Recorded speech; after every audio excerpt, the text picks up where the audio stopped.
Oke, 1, 2, 3. Assalamualaikum warahmatullahi wabarakatuh. Baiklah, pada kesempatan kali ini kami dari kelompok 1 ingin menyampaikan hasil penelitian kami, yakninya dampak bencana banjir dan tanah longsor terhadap dinamika kehidupan sosial di Kota Padang, Sumatera Barat. Yang beranggotakan saya sendiri, Fajar Hidayat, dengan NIM 2503036 sebagai moderator. Kemudian ada Chelsea Ramadhani dengan NIM 2503033.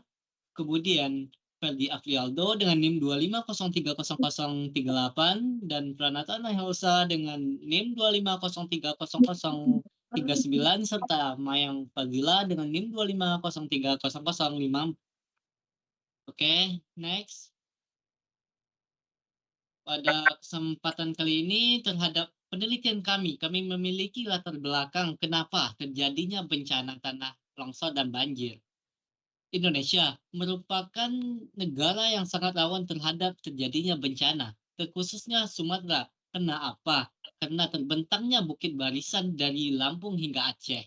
Kemudian ditambah lagi dengan penggundulan hutan yang secara ugal-ugalan serta sungai yang dikotori oleh manusia.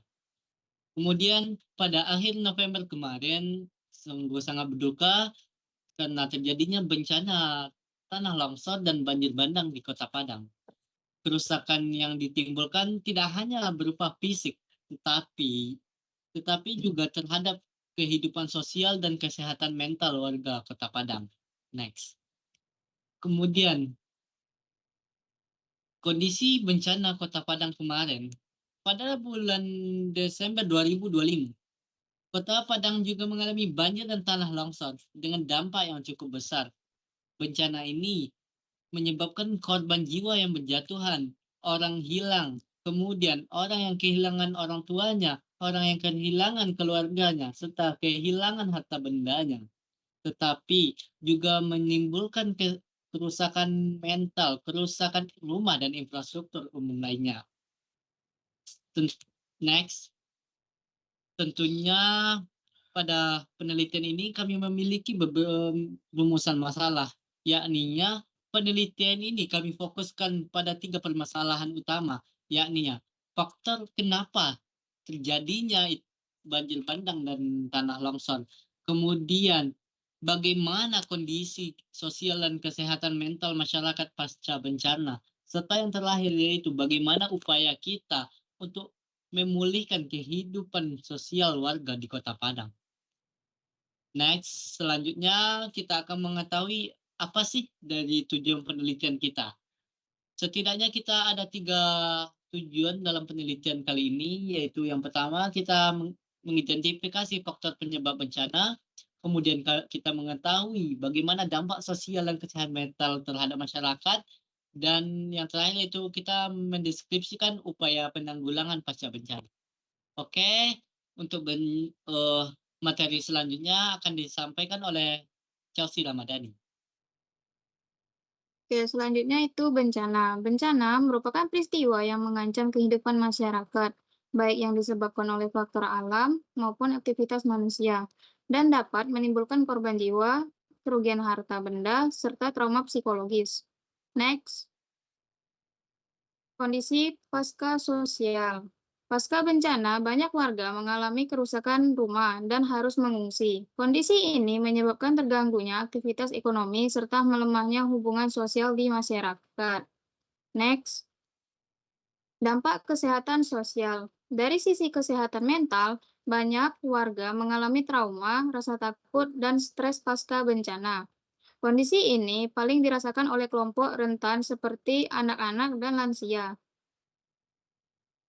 Oke, materi selanjutnya akan disampaikan oleh teman kita, Mayang Fazila. Faktor penyebab bencana. Bencana ini terjadi akibat kombinasi faktor alam dan manusia. Curah hujan yang sangat tinggi selama musim hujan menjadi pemicu utama terjadinya banjir bandang. Faktor manusia turut memperparah kondisi tersebut, antara lain Antara lain yaitu deforestasi di daerah hulu sungai seperti kawasan Gunung Padang dan sekitarnya, urbanisasi yang tidak terkendali, serta pembangunan permukiman di daerah rawan longsor. Selain itu, penyumbatan sungai oleh sampah dan sedimentasi akibat penebangan liar mempercepat aliran air dan memperbesar skala banjir bandang. Tanah longsor terjadi akibat ketidakstabilan lereng bukit yang diperparah oleh aktivitas manusia seperti pembangunan jalan tanpa penguat tanah. Interaksi antara faktor alam dan manusia terlihat pada Sungai Batang Kuranji, di mana sedimentasi dari hulu menyebabkan luapan air lebih cepat dan merusak permukiman di bagian hilir.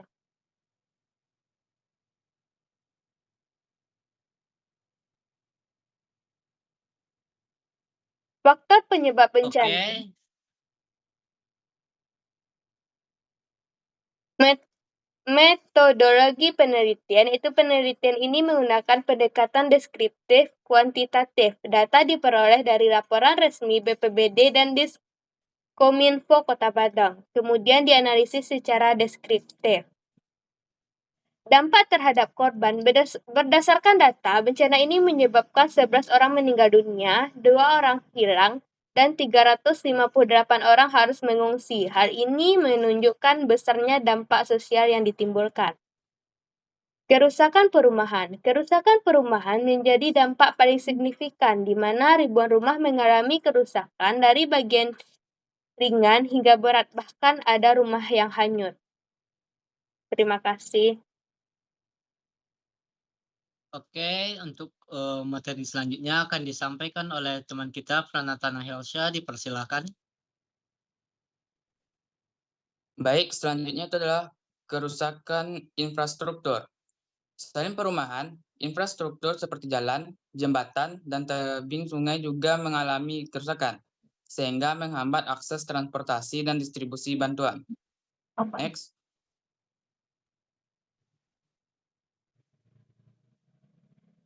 Apakah bersuara?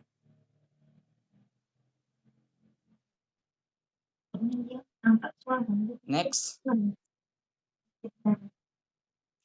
Dampak pada pertanian dan peternakan. Di sektor pertanian dan peternakan, banyak ternak dan lahan sawah yang terdampak, sehingga menurunkan produksi pangan dan memperparah kondisi ekonomi masyarakat. Next. Kerugian ekonomi. Secara keseluruhan, estimasi kerugian akibat bencana ini mencapai sekitar 776 miliar rupiah, yang menjadi beban besar bagi pemerintah dan masyarakat. Oke, terima kasih. Saya kembalikan ke moderator. Siap. Yang kemudian materi terakhir kita akan disampaikan oleh teman kita Ferdi Afrialdo. Kepada Ferdi, dipersilakan.